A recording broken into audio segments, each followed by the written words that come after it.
Já com a presença na mesa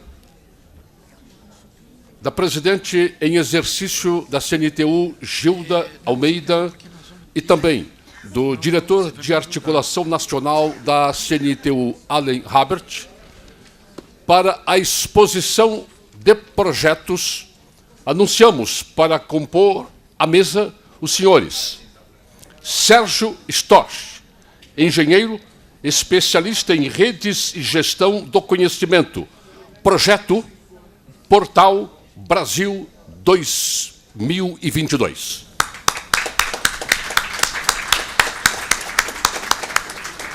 Eleonora de Lucena, jornalista, ex-editora executiva da Folha de São Paulo, projeto Brasil Nação.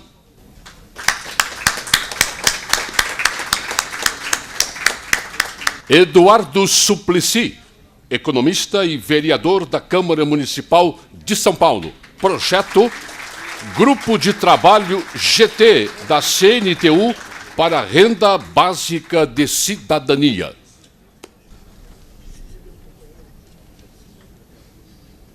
Senhoras e senhores, a palavra do diretor de articulação nacional da CNTU, Alan Habert. Vamos apresentar agora três projetos. O primeiro do Sérgio Storch, que eu já me adiantei, não é? O Sérgio é um especialista em redes de gestão do conhecimento, e estamos amadurecendo, né, Sérgio, isso já há algum tempo, mas agora eu acredito que a gente chegou num belo ponto para a gente deslanchar e criar um portal que tenha 100 mil, 500 mil, 1 milhão de views, né? Como é que eles falam? Né? De paid views, né? Para a gente poder, então, dentro do nosso projeto, chegar a 1 milhão no final de 2018. Então, o Sérgio está coordenando esse portal juntamente com uma equipe, com a Rita Freire, com a Rita, com a Marta, com o João Alexandre, com uma equipe vibrante,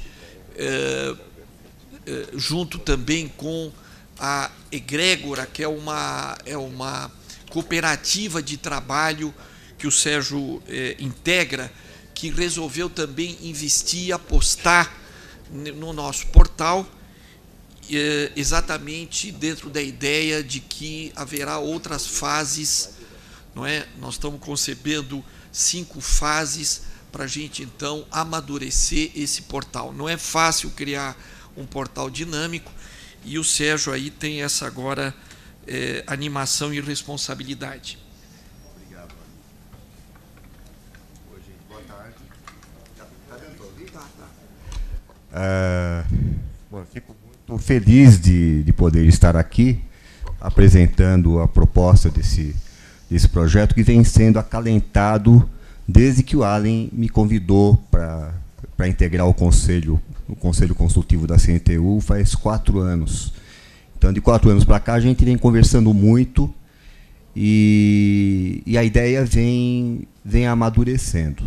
Então, eu vou fazer para vocês uma exposição de um projeto que não é um projeto técnico, é um projeto tecnopolítico.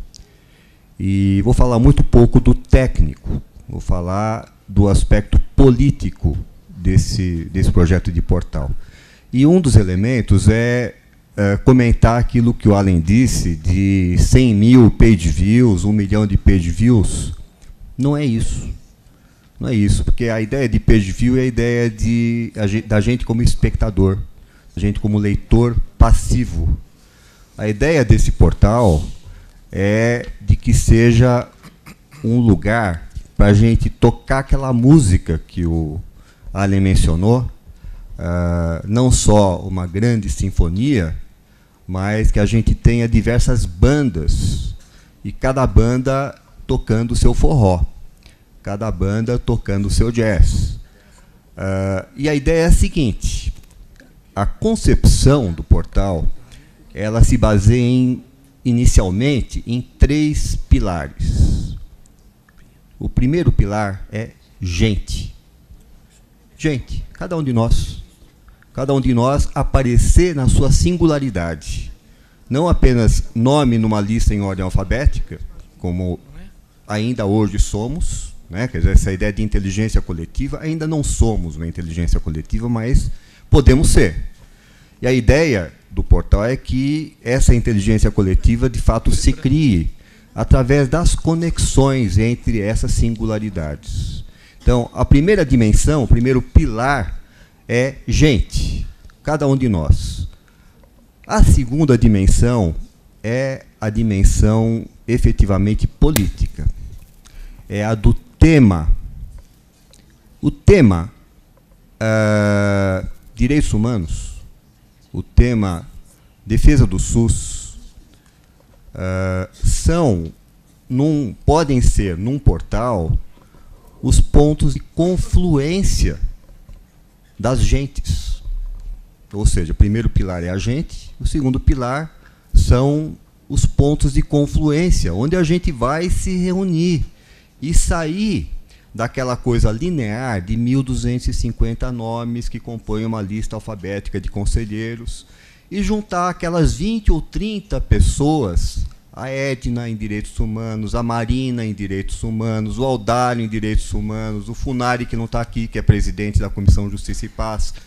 Enfim, temos tranquilamente 20, 30 pessoas que podem formar uma comunidade Direitos Humanos Brasil 2022.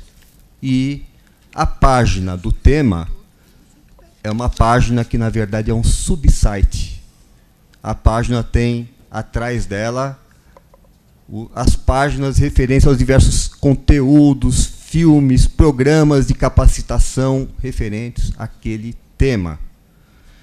Então, o terceiro pilar é o de conteúdo, que nessa etapa, na primeira etapa evolutiva da nossa arquitetura, da concepção do portal, ela é centrada em conteúdo, porque é muito difícil colocar muita gente assim, como se fosse um Facebook, todo mundo escreve o que quer, vira um caos.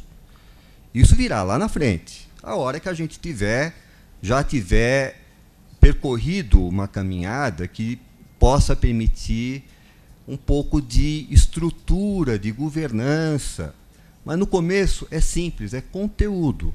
Então, nós vamos pedir conteúdo para cada uma das pessoas que vierem a agregar a sua singularidade a um dos 5 ou 6 temas que nós vamos deixar flutuando nesse semestre até a próxima plenária. E, basicamente, os 5 ou 6 temas são direitos humanos, a defesa do SUS, em homenagem ao nosso companheiro de mesa, renda básica, como eu antecipei no seminário internacional sobre renda básica, no seminário sobre renda básica que o Suplicy coordenou na Câmara Municipal, levantei isso, né? Estamos aqui concretizando. E para que este tema, esta página temática de renda básica, seja o caminho para nos conectar com as bases dos nossos sindicatos, as bases do nosso ecossistema, porque renda básica é uma questão que hoje, na Europa, que passa pelo desmonte desde 2008, a renda básica amadureceu no sentido de ser uma solução de diminuição da insegurança social que lá existe, lá se agravou desde 2008. E nós temos que pegar esse aprendizado. Então, renda básica, trabalho. Ou seja, já começamos o grupo temático de trabalho com a mesa que tivemos hoje de manhã. Antônio Lacerda, o Clemente, o Peter, ou seja, vamos convidá-los para integrarem o núcleo inicial deste tema. trabalho e vamos ampliando em círculos concêntricos com as pessoas que, ao começarem a ver os primeiros conteúdos, vão se interessar. Eu também quero estar nessa. E aí, talvez com a vinda do Éder, né, da Federação dos Arquitetos e tal, por que não o quinto tema ser o direito à cidade? Enfim, temos... Obrigado.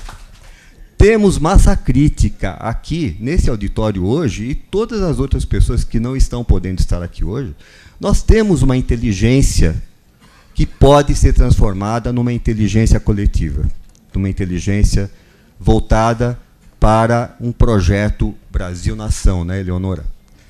Quer dizer, o projeto Brasil-Nação ele pode se traduzir na costura de todos esses temas, pensando a nação que queremos ser em 2022 e daí para frente.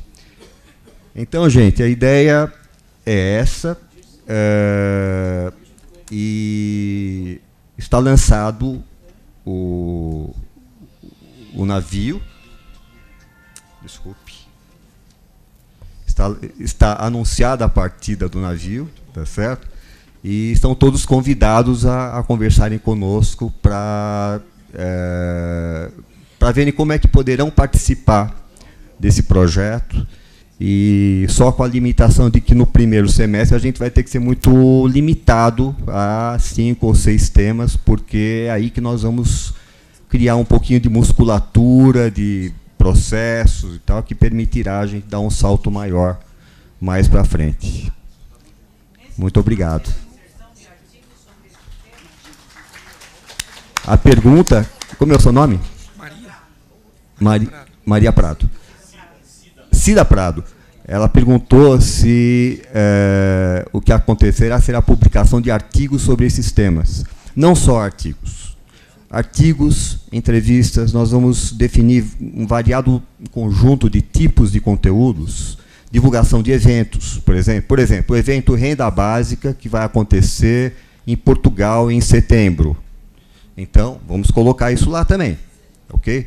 Para trazer a vida que acontece no país em relação a cada um desses temas e que a gente possa construir uma narrativa através desses conteúdos do que construímos como nação nesses 200 anos de independência em cada um desses temas, como estamos hoje, o que está sendo desmontado e quais são os desafios para vencermos para aquilo que a gente sonha ser de 2022 para frente. Então, são tipos de conteúdos diferentes que vão compor um caleidoscópio de conteúdos para cada um dos temas, e no sentido de gerar uma energia crescente, de criar uma espiral virtuosa em que as pessoas percebam que vale a pena participar e queiram se juntar aos temas onde mais podem contribuir. Obrigado, Sérgio, parabéns. E eu acho que vai dar uma dinâmica incrível e vamos começar isso a curtíssimo prazo, não é? Os temas estão aí, a vibração também, e o Sérgio é a pessoa assim certa para poder coordenar, não é? Esse que vai ser, eu acho que uma coqueluche, Sérgio. Acho que o nosso portal Brasil 2022 vai fazer história. Se Deus quiser. A Eleonora de Lucena, ela é jornalista, uma amiga que já nos deixou, me apresentou a ela anos atrás, não é?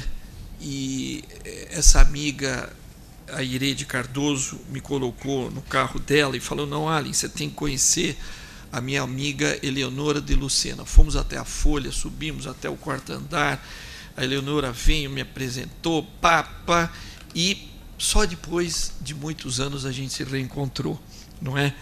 Ela, juntamente com o professor Luiz Carlos Bresser Pereira, que integra também o nosso conselho, ele não pôde estar aqui hoje em função de uma premiação que ele está tendo, me parece, em Brasília, né? E a Eleonora, juntamente com o professor e um conjunto de personalidades de várias áreas, eles conceberam um manifesto chamado Manifesto Brasil Nação. Esse manifesto foi lançado publicamente no dia 27 de abril, um dia antes da greve geral na Faculdade de Direito aqui de São Paulo, não é? E então a Eleonora, que também integra o nosso conselho a partir de hoje, eu solicitei, não é, que ela pudesse nos comentar o que é o Manifesto Brasil Nação, como é que isso pode se imbricar com a CNTU e como é que nós podemos pensar coisas em conjunto pelo Brasil afora.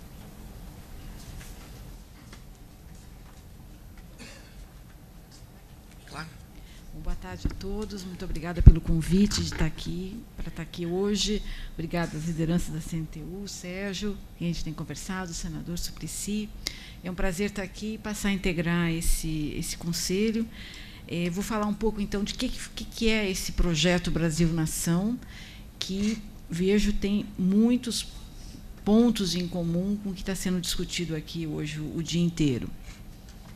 Esse projeto, a ideia desse projeto, nasceu no finalzinho do ano passado, no desespero que nos deu, acho que deu em todo mundo, com o que aconteceu, o golpe que aconteceu em meados do ano passado, deixou muita gente deprimida, muita gente sem saber o que fazer, e nesse desespero mesmo, nós reunimos um grupo de pessoas para falar do que estava acontecendo e diagnosticar, com o diagnóstico, o que acontecia, o desmonte, o golpe que foi dado, que derrubou a presidente eleita Dilma Rousseff. Foi um golpe não só contra os direitos, não só contra leis específicas, não só contra a democracia, foi um golpe contra o Brasil como um todo, como a nação como um todo. Nós estávamos no momento a crise capitalista mundial, acho que já foi falado aqui, uma crise sem precedentes, né? E isso mobiliza a economia do mundo inteiro. O Brasil vinha numa toada diferente, né? Apesar da crise mais recente. O Brasil estava tomando medidas de autonomia, né? Estava se impondo como uma nação sem ser tutelada, né? Tinha um projeto independente de Washington, unia a países dos BRICS, né? Não se submetia a uma lógica que por tanto tempo dominou a América Latina, e o golpe veio. E com o golpe veio a destruição de tudo onde a gente olha, né? Tem destruição de emprego, de indústria, de soberania, de projetos de educação, de projetos de saúde, quer dizer, de universidade. Nós estamos aqui com esse grupo, quer dizer, todo dia a gente tem notícia de que mais um problema aflige as universidades brasileiras, que estão ameaçadas, têm o seu próprio funcionamento ameaçado. Então, começamos a discutir isso e discutir que a base do golpe era um ataque à nação, e que o que a gente precisava fazer era unir as pessoas em torno de uma ideia de reconstrução da ideia de nação.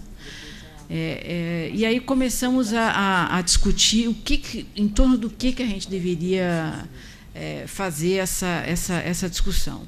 Então, começamos a discussão sobre a democracia, né, que está sendo abalada, continua sendo abalada, e desde que a gente começou a se reunir em dezembro do ano passado, acho que a gente só viu avanços negativos, né, dessa onda conservadora, uma onda regressiva que está destruindo conquistas de 70 anos que o Brasil teve, e que se precisava restabelecer a ideia de nação e fazer propostas, né?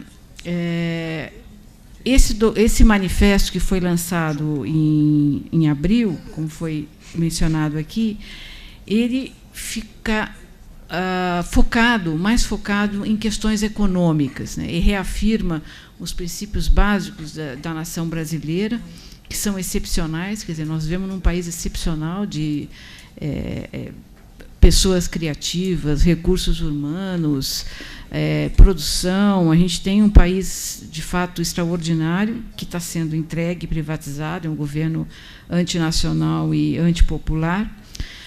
E se propôs, então, 5 medidas, 5 pontos para começar a discussão de economia, que foram consensuais no grupo.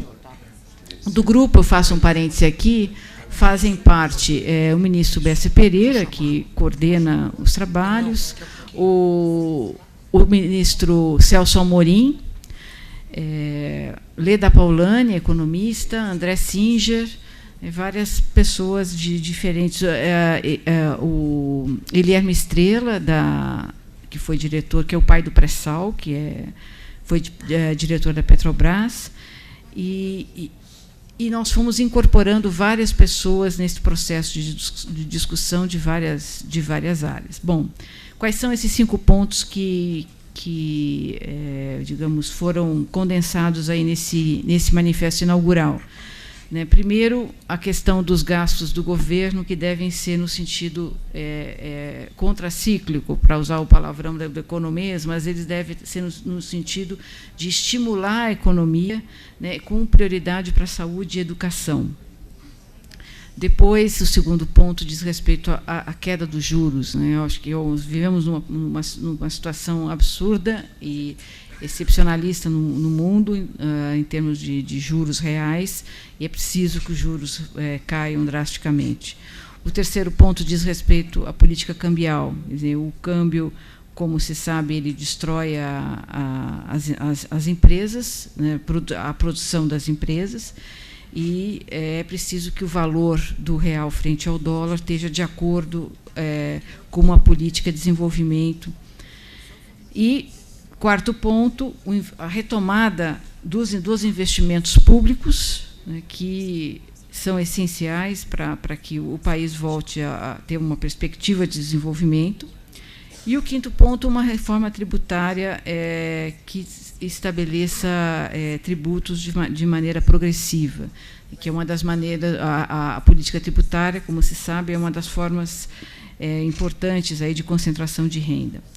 Bom, tem muitas outras coisas, esses são os 5 pontos essenciais. Né? O documento ele defende a renda mínima de cidadania do senador Suplicy, que eu não vou me estender aqui, porque ele poderá falar com maior propriedade. E o que a gente precisa fazer para desmontar o desmonte que está sendo feito, né? É a nossa discussão que está sendo travada hoje, depois do lançamento desse manifesto. O que está sendo feito é a discussão dessa questão nacional, né, com outros grupos que estão discutindo o projeto, porque esse não é o único grupo que está discutindo, que está aflito. Acho que esse grupo aqui, a CNTU, está discutindo isso, né, as frentes de movimentos sociais também estão discutindo isso, os partidos também estão discutindo isso.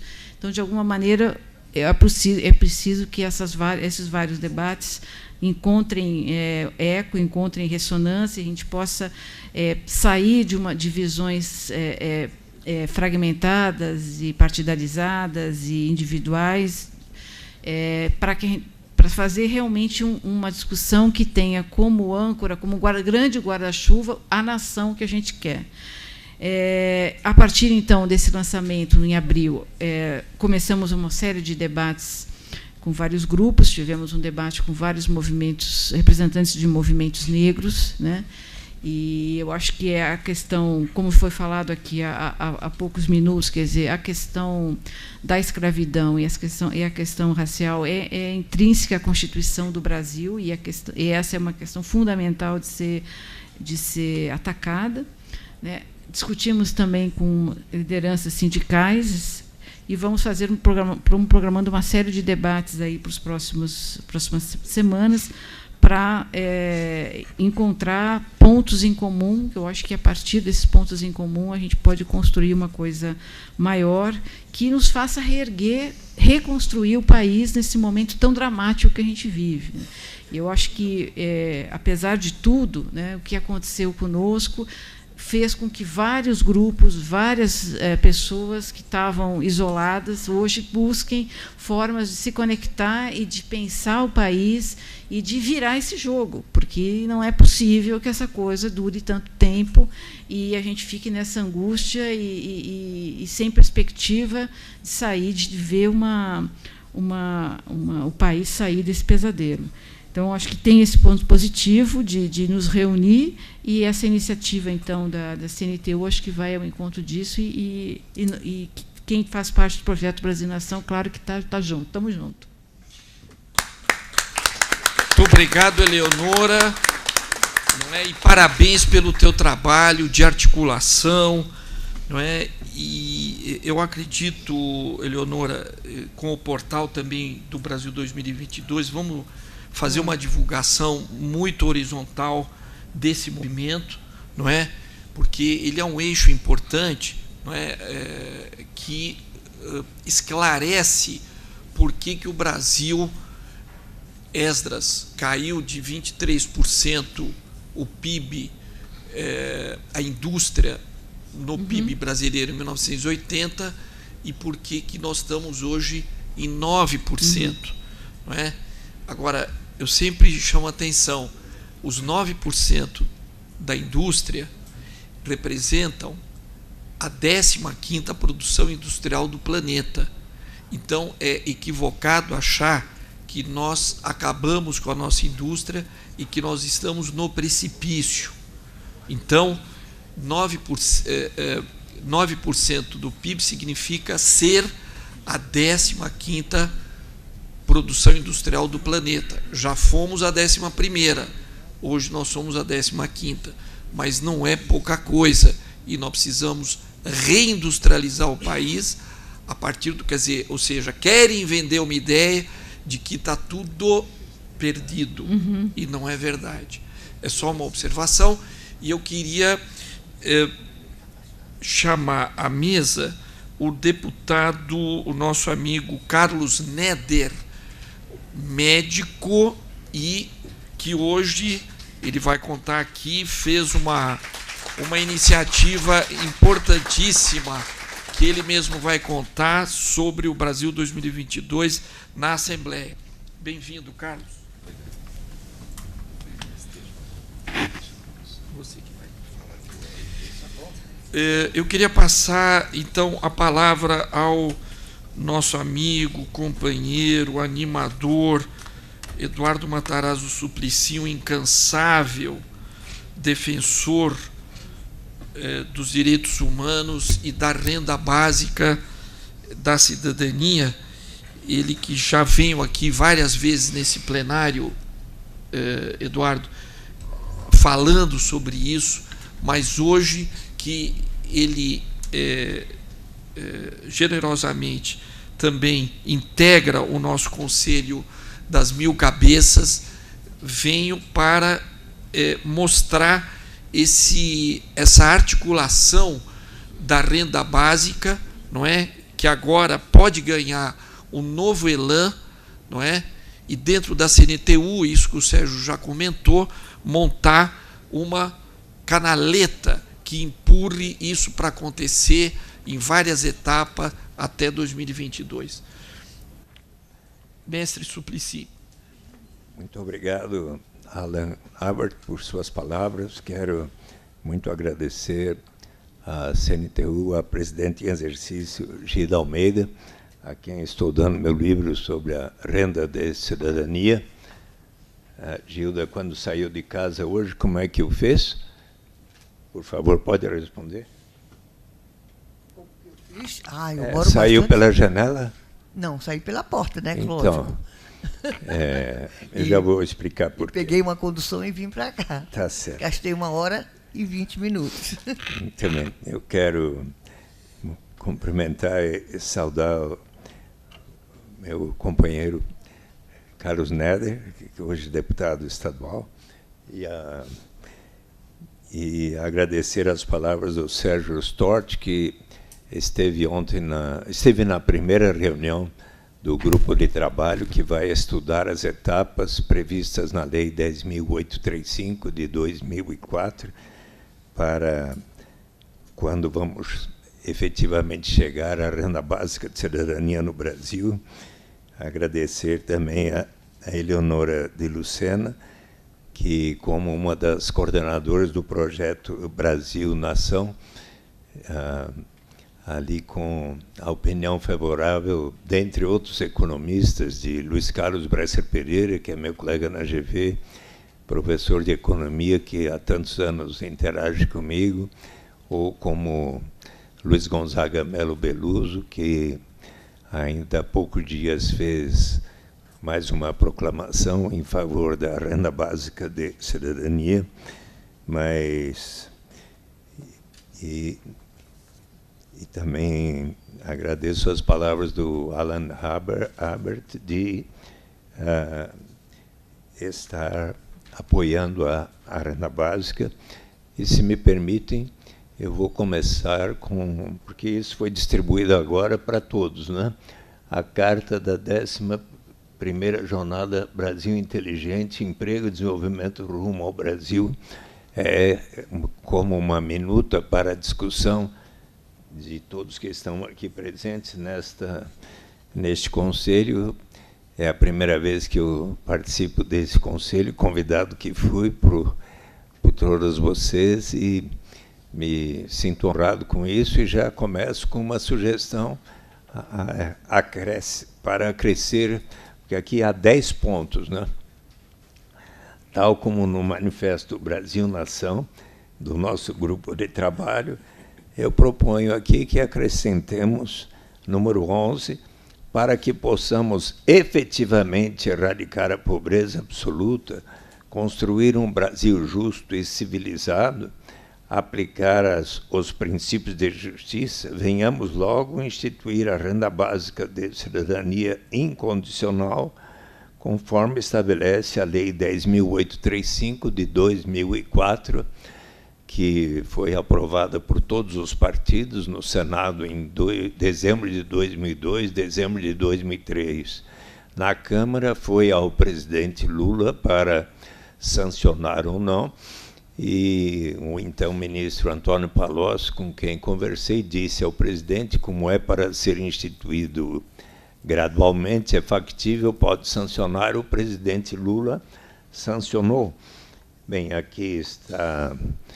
De onde vem essa ideia? Vem desde o início da história da humanidade. O mestre Confúcio, 520 anos antes de Cristo, no livro das Explicações e das Respostas, observou que a incerteza ainda é pior do que a pobreza, e pode alguém sair de casa senão pela porta. Portanto, se nós quisermos efetivamente erradicar a pobreza, construir um Brasil justo e civilizado, aplicar os princípios de justiça, tais como os tão bem explicitados em Uma Teoria da Justiça por John Rawls, em 1971, de igual liberdade, de diferença, de igualdade de oportunidades.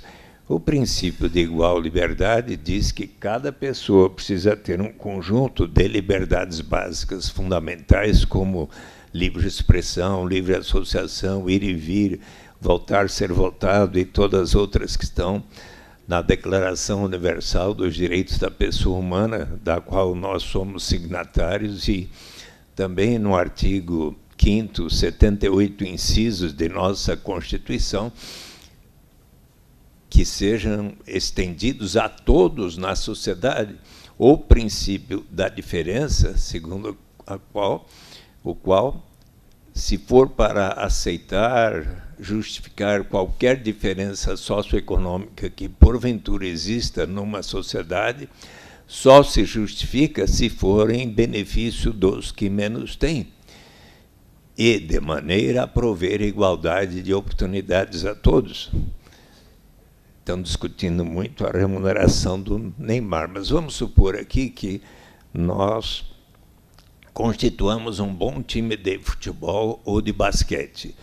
Só que nesse time, ou de voleibol, nesse time, entretanto, tem craques excepcionais como o Pelé, o Garrincha, o Neymar, a Paula, a Hortência e a Marta. Então, nós vamos conversar com esses craques sobre o nosso objetivo de sermos campeões este ano. Mas como eles são craques excepcionais, nós vamos conversar com eles. Olha, como vocês jogam tão bem e nós queremos que vocês deem o melhor de si, então nós vamos lhes atribuir uma remuneração melhor do que a nossa, que também jogamos, mas não tão bem. Então nós vamos chegar a um entendimento, a nossa remuneração vai ser menor, mas para que nós e vocês tenham todo o estímulo e assim a diferença que porventura exista é em benefício dos que menos têm. E assim nós chegamos a... E qual é um dos melhores instrumentos que vão levar à aplicação destes princípios de justiça? É claro que, ao lado da melhor educação para toda a população, melhor atendimento de saúde, o estímulo às formas solidárias, cooperativas de produção, expansão do microcrédito, tudo, mas no que diz respeito às transferências de renda, a aplicação da renda básica incondicional simplesmente para todos. Para bem explicar, convém nós aqui recordarmos, acho que quase todos sabem, o programa Bolsa Família, que surgiu a partir de um debate que aconteceu sobre o primeiro projeto de garantia de renda mínima que eu havia apresentado em 1991, em abril, segundo o qual toda pessoa adulta que não tivesse pelo menos um patamar de renda à época de 45 mil cruzeiros mensais, $150 à época, passaria a ter o direito de receber um complemento de renda, 50% da diferença entre aquele patamar e a renda da pessoa. Eis que, então, ao dialogar com diversos economistas sobre o tema, José Márcio Camargo, professor da PUC do Rio de Janeiro, observou: Eduardo, é uma boa ideia, mas seria bom começar a garantia de uma renda para as famílias carentes, desde que as suas crianças estejam indo à escola, porque um dos maiores problemas no Brasil é um número tão grande de famílias pobres que, não tendo como dar de comer em casa, fazem os seus filhos trabalharem precocemente, desde os 7, 8, 9, 10 anos de idade, e quando chegam à idade adulta, não têm o suficiente para uma boa remuneração. Se provermos a garantia de uma renda às famílias mais pobres, desde que as suas crianças estejam indo à escola, estaremos cortando um dos principais elos do ciclo vicioso da pobreza. E escreveu 2 artigos na Folha a respeito, e logo houve as experiências em 95 de Cristóvão Buarque, no Distrito Federal, José Roberto Magalhães Teixeira, do PT à época, e do PSDB, em Campinas, e eis que aquelas experiências deram bons resultados e dezenas de municípios no Brasil adotaram, e eis que Fernando Henrique Cardoso, depois de um diálogo comigo e com o Felipe Vampares, acredito, a maior autoridade sobre o tema da renda básica incondicional, que disse a ele em agosto de 96, olha, instituir a garantia de uma renda relacionando a educação é um investimento em capital humano. É positivo, se bem que o maior objetivo e positivo é um dia chegarmos à renda básica incondicional. E então foi aprovada a lei segundo a qual a União financiaria os municípios que adotassem programas naquela direção, e assim se espalhou pelo Brasil o Bolsa Escola.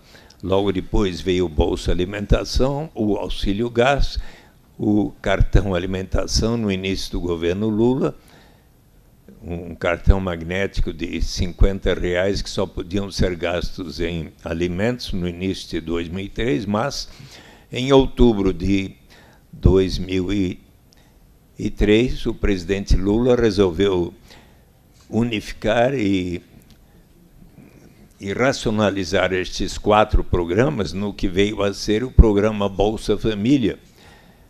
3,5 milhões de famílias inscritas e beneficiárias em dezembro de 2003. Em julho de 2016, estava em cerca de 14 milhões e 207 mil, se bem que agora os últimos dados de julho passado são da ordem de 12 milhões e tantos mil. Como? 12 milhões e 600 mil, ou seja, no governo Michel Temer, ele está também enxugando até as despesas com o Bolsa Família, e tem havido indicações de aumento da pobreza extrema e pobreza absoluta nesse período recente. Bem, mas hoje, como funciona o programa Bolsa Família, se me permitem, para bem explicar a renda de cidadania, será importante recordar. Toda família no Brasil hoje, se a sua renda familiar per capita não alcançar R$170 por mês, então ela passa a ter o direito de receber R$85 se a renda familiar per capita não atingir sequer R$85 per capita, mais 39, 2 vezes 39, 3 vezes 39, 4 vezes 39, 5 vezes 39, se nessa família houver 1, 2, 3, 4, 5 ou mais crianças até 15 anos e 11 meses, mais 46, se nesta família tiver 1 ou 2 adolescentes de 16 a 18 anos. Há condicionalidades. Se a mãe estiver grávida, deve fazer o pré-natal na rede pública de saúde até que nasce o nenê. Os pais devem levar as crianças até 6 anos de idade na rede pública de saúde para realizarem as respectivas vacinas. As crianças de 7 a 15 anos e 11 meses têm que frequentar 85% das aulas nas escolas, e os adolescentes, pelo menos 75% das aulas nas escolas. Desde 2012 para 2013, a presidenta Dilma lançou, e o Congresso Nacional melhorou, o programa Brasil Carinhoso, que complementa o Bolsa Família da seguinte forma: numa família, dentro dos parâmetros que acabo de descrever, se somada a renda da família, isto é, do pai e da mãe, de quem mais tiver renda na família, com os benefícios do Bolsa Família, segundo as regras que citei, e somada as duas parcelas e dividida pelo número de pessoas da família, se não se alcançar R$85 per capita, então a União irá complementar o que falta para atingir e garantir R$85 per capita. A presidenta Dilma, desde 2011, conclamou a sociedade a realizar a busca ativa, conclamando os governos estaduais, municipais, as entidades da sociedade civil, os sindicatos, como a CNTU também,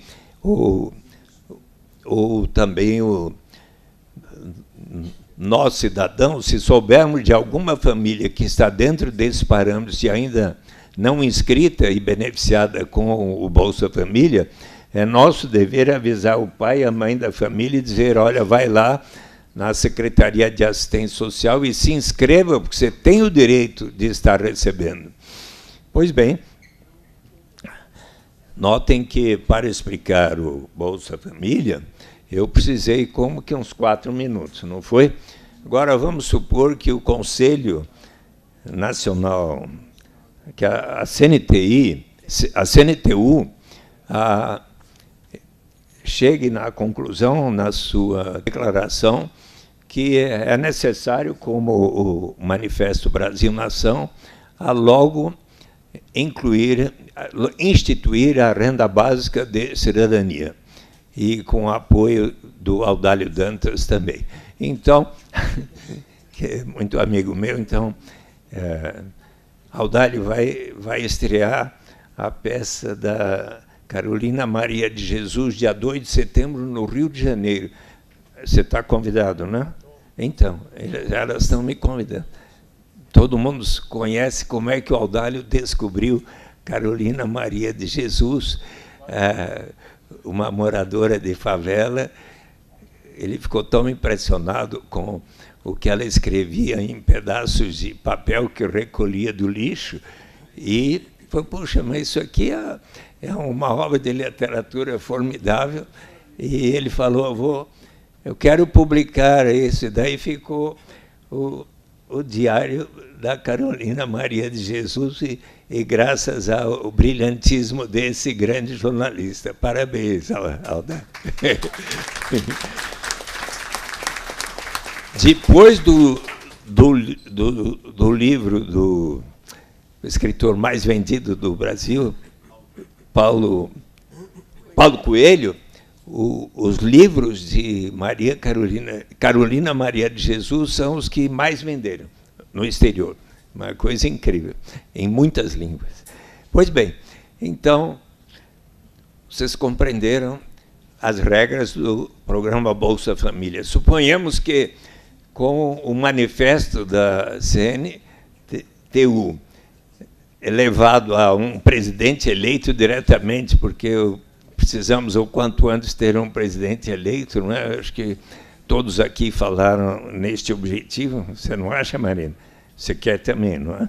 Então, então, este presidente, se puder ser eleito neste semestre, melhor ainda, vai dizer, bom, esse grupo de trabalho onde estamos vai dizer, não dá para fazer este semestre até agora, mas dá para fazer, digamos, em janeiro de 2018. Então, em dezembro próximo, o nosso presidente eleito vai dizer à nação, vejam quantos minutos, são 5 e 7,5. A partir de janeiro próximo, todos os brasileiros e brasileiras, e inclusive os estrangeiros residentes no Brasil há 5 anos ou mais, todos passaremos a ter o direito de receber uma renda que, com o progresso do país, vai ser suficiente para atender às necessidades vitais de cada um. Vamos começar com um valor um pouco melhor do que garantia o Bolsa Família, para ser melhor até para os que recebiam o benefício desse programa. Portanto, em janeiro de 2018, vamos, então, pagar a cada pessoa residente no Brasil R$100 por mês para começar, melhor que os 85 que garantiam o Bolsa Família, mas um dia vai ser 200, um dia 500, um dia 1.000, mais e mais com o progresso da nação. Terminou a explicação. Acho que demorou 1 minuto. Eu lhes pergunto, me digam com sinceridade, o que foi mais fácil de compreender, o programa Bolsa Família ou a renda básica de cidadania? Gilda, o que você acha? Podem falar, por favor, que eu não ouvi. A renda básica, mais fácil de compreender. Primeira vantagem, mas há outras. Eliminamos inteiramente qualquer burocracia envolvida em ter que saber quanto cada um ganha no mercado de trabalho, na carteira de trabalho assinado, ou em qualquer atividade que façamos. Se uma pessoa toma conta das crianças do vizinho e no dia seguinte recebe um trocado, qualquer pagamento que façamos na rua, na feira, etc., não precisa registrar, não precisa dizer qual o seu rendimento e nem o patrimônio acumulado, igual para todos. Até para os que recebem mais, para o Pelé, a Xuxa, o Neymar, os mais bem-sucedidos empresários brasileiros, sim, só que os que temos mais colaboraremos para que nós próprios e todos os demais venham a receber. Eliminamos todo e qualquer estigma, o sentimento de vergonha de uma pessoa precisar dizer eu só recebo tanto, por isso mereço tal complemento de renda. Eliminamos o fenômeno da dependência que acontece quando você tem um sistema que diz quem não recebe até certo patamar tem o direito de receber tal complemento. Mas a pessoa está por decidir, vou ou não iniciar essa atividade que vai me render esse tanto. Mas se eu iniciá-la, receber esse tanto, e aí vem o governo e me retiro o que eu estava recebendo naquele programa, eu talvez desisto e entro na armadilha da pobreza ou do desemprego. Mas se todos iniciarmos da renda básica em diante, sempre haverá o estímulo ao progresso. Será que não vai estimular a ociosidade? O que é que vamos fazer com aquela pessoa que não esteja empregada e talvez nem queira trabalhar? Será que não vai estimular a vagabundagem? Tem alguém com essa tendência? Levante a mão, por favor. Olha, pensemos um pouco em nós, seres humanos, as mulheres, os homens, todos nós amamos realizar uma série de atividades sem mesmo remuneração no mercado, porque nos sentimos úteis. As mães, quando estão amamentando seus nenês, qualquer hora do dia, da noite, da madrugada, com todo amor. Quando nós, pais e mães, estamos cuidando de nossas crianças para que bem se alimentem, se desenvolvam, não se machuquem, com toda atenção. Quando nossos pais e avós são mais idosos, precisamos estar ali os assistindo. Nas associações de bairros, nas igrejas de todas as denominações, nos centros e diretórios acadêmicos, quantos de nós não estamos realizando atividades porque nos sentimos úteis?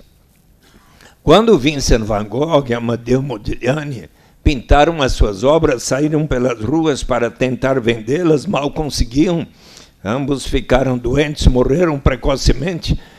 Hoje as suas obras são vendidas por milhões de dólares. Pois bem, mas qual a maior vantagem da renda básica de cidadania? Podem me falar? Ainda não falei. Se me permitem, é do ponto de vista da dignidade e da liberdade do ser humano, do ponto de vista de que nos fala, por exemplo, o Prêmio Nobel de Economia Amartya Sen em Desenvolvimento como Liberdade. Desenvolvimento, se for para valer, deve significar maior grau de liberdade para todos na sociedade. Ele relata que, quando menino, morando lá na Índia, onde hoje é Bangladesh, seu pai era um bom professor e, certo dia, moravam numa boa casa.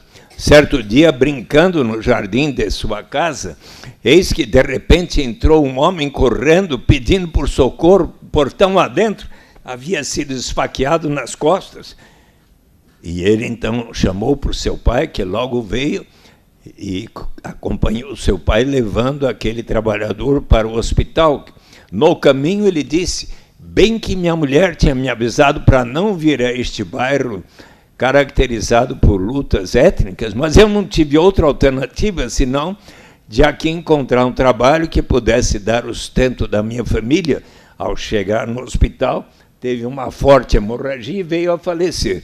Então, diz Amartya Sen, tipicamente, Kadermi, aquele trabalhador, não tinha liberdade real, precisou colocar a sua saúde e vida em risco para ter o sustento da sua família. Ora, aquela mulher que, por vezes, não tendo como dar de comer em casa para suas crianças, para sua avó, resolve vender o seu corpo, ou para aquele rapaz que, pelas mesmas razões, resolve, então, se tornar o aviãozinho da do narcotráfico, da quadrilha de narcotraficantes, como, por exemplo, o personagem do Homem na Estrada, do Mano Brown, dos Racionais MCs. Hoje eu não vou cantar por causa do tempo.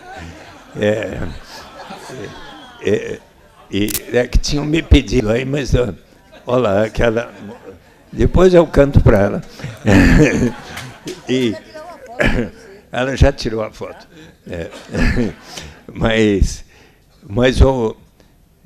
Então, estas pessoas, o dia que houver renda básica para si e para todos, cada pessoa na sua família, essa pessoa vai ganhar o direito de dizer: não, agora eu não vou precisar aceitar essa única alternativa que me surge pela frente, mas que vai ferir a minha dignidade, colocar minha saúde e vida em risco. Agora eu posso aguardar um tempo, quem sabe, graças à renda básica, fazer um curso aqui na minha cidade, perto de casa, até que surja uma oportunidade mais de acordo com a minha vocação, minha vontade. É neste sentido, pois, que a renda básica de cidadania elevará o grau de dignidade e liberdade para todos. Permitam apenas dizer que, ainda no início, no semestre passado, na aula inaugural da Universidade de Harvard, o criador do Facebook, Mark Zuckerberg, ele enalteceu a renda básica, dizendo que é uma coisa que vai acontecer no futuro, que podemos estar preparando para isso, e ele próprio e as empresas do Vale do Silício constituíram um fundo já de mais de 24 milhões de dólares que está financiando experiência de renda básica num dos países mais pobres do mundo, o Quênia. A Namíbia está fazendo experiência da renda básica e anunciou um plano de erradicação da pobreza até 2025, onde a renda básica terá papel fundamental. A Finlândia iniciou, desde janeiro deste ano, uma experiência pagando a 2 mil pessoas sorteadas, adultas no país, 550 euros por mês. Se a experiência der certo, vão dar para os 5.400.000 finlandeses. Utrecht e 20 cidades da Holanda querem experimentar. Ontário, no Canadá, e no Brasil, qual cidade começou? Maricá, lá na costa do Rio de Janeiro. No ano passado, apenas R$10 por mês. Mas até o final do ano, prefeito Washington Quaquá, que está entusiasmado, acho que no final do ano vai chegar tipo de 100 mombucas, que é a moeda social lá, cada mombuca R$1, e, portanto, R$100 por mês, e isso vai estimular outros municípios a adotarem. Enfim. E aí? Perdão? Transporte é gratuito, e lá tem muitas iniciativas altamente positivas, só não vou contar todas, porque o meu tempo já se esgotou. Não, eu acho que duas questões aí que você coloca de maneira muito clara. Acrescentei aí o item 11. Não, isso aí nós vamos integrar, se o plenário concordar, essa tua proposta no item 7 do documento, que exatamente trata um pouco disso. Então, nós vamos acrescentar o item 7, essa tua proposição, para a gente manter os 10 pontos. E a segunda coisa muito clara, o Suplicy, é que se não tivermos no país uma questão da solidariedade, quer dizer, não tem cidade que você construa sem solidariedade. Você não tem um país que você construa sem solidariedade. Então, a renda básica da cidadania entra também dentro dessa questão solidária. E, com isso, eu quero agradecer ao Suplicy, não é? Parabenizá-lo por essa luta longa e que será vitoriosa, já a é, não é? Já o é.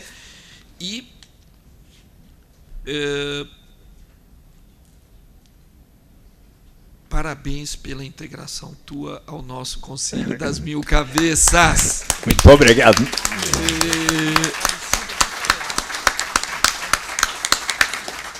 E eu queria... Faz favor, Maria Cida. Cida Prado. Eu sei que você parece que está tentando manter os 10 itens, né? E Suplicy sugeriu aí o 11º, e eu vou sugerir o 12º. Sim. Né? Você não quer escrever para depois, porque nós vamos no final. Gostaria de ler as Não, no final nós vamos te chamar para você ler. Tudo bem? Cida, fica tranquila. E eu queria passar imediatamente, liberar um minutinho eu queria passar imediatamente para o Carlos Neder, porque nós vamos fechar em seguida e iniciar a nossa penúltima parte. Carlos. Eu quero inicialmente cumprimentar o senador, sempre senador Eduardo Suplicy, mesmo exercendo o mandato de vereador, aborda temas tão importantes e o legado que ele deixou no Senado Federal é importante que nós o tenhamos aí nesse corpo de conselheiros. Eu faço parte também desse conselho da CNTU e quero elogiar aqui a iniciativa, a presença de todas as senhoras, senhores, todos os componentes da mesa, Leonora, Gilda, presidenta, o Sérgio, o Allen e o senador Suplicy. Eu não pude chegar na vez anterior, porque eu represento a Assembleia Legislativa na Comissão de Fiscalização dos Contratos de Gestão das Organizações Sociais. E essa reunião ocorre trimestralmente, e infelizmente coincidiu com o evento de hoje. E fico contente em perceber que um dos temas destacados, não só para a Carta, mas também para as ações da CNTU, é o tema da saúde e a defesa do Sistema Único de Saúde. É muito importante que ele conste e que haja um grupo de trabalho para aprofundar essa discussão, que tem tudo a ver com a questão da cidadania, da questão dos direitos e da justiça social. Eu apresentei na Assembleia Legislativa hoje, depois de uma conversa que tive com o Allen esta semana, a proposta de nós realizarmos uma audiência pública na Assembleia exatamente com o tema deste seminário. Nós temos mais de 70 frentes parlamentares funcionando hoje na Assembleia Legislativa, todas elas com caráter suprapartidário e várias que tratam do tema do emprego, do desenvolvimento econômico, na área de ciência, tecnologia e inovação, na área da educação, da saúde e em tantas outras áreas correlatas. Eu entendo que a realização de uma audiência pública no maior parlamento estadual do país, chamando todos os coordenadores, membros dessas frentes parlamentares e também os membros das comissões permanentes da Assembleia Legislativa, será uma contribuição importante a ser dada pela CNTU, com todos os sindicatos que a compõem e a relação que estabelece com diferentes partidos políticos e a sociedade civil, para nós qualificarmos o debate no Parlamento Estadual sobre as políticas públicas e a necessidade de nós pensarmos as políticas num sentido mais estratégico, por um prazo muito maior, inclusive olhando para o cenário de 2022, e não apenas 2018, focado nas eleições do próximo ano. Então, a minha presença aqui é apenas nesse sentido, de ressaltar o nosso compromisso com esta iniciativa da Confederação Nacional dos Trabalhadores Universitários Regulamentados e também de propor que a entidade, de fato, se empenhe para que a gente faça uma ótima e representativa audiência pública que terá como consequência mudar, inclusive, o olhar da Assembleia sobre o seu papel no Estado de São Paulo. Muito obrigado. Obrigado, Carlos Neder. E temos também a ideia que nós vamos trabalhar depois dessa audiência pública, de a gente montar na Assembleia Legislativa, pioneiramente, um grupo pluripartidário, multipartidário, para a gente poder encaminhar a questão da Assembleia Legislativa Brasil 2022. Ou seja, como é o legislativo do futuro próximo. É isso, Neder? Exatamente, essa é a ideia. E eu até gostaria de deixar um exemplar com a Eleonora, porque nós precisamos contar com a colaboração dos meios de comunicação para que a Assembleia se democratize. Porque muita gente acha que o parlamento é democrático por definição, o que é uma ilusão. Precisamos incentivar a democracia participativa e outros mecanismos de controle da sociedade sobre o que se faz no parlamento. E, nesse sentido, a mídia, inclusive a imprensa escrita, pode nos ajudar muito. Isso mesmo. Obrigado. E nós vamos agora desfazer essa mesa, não é? E chamar imediatamente.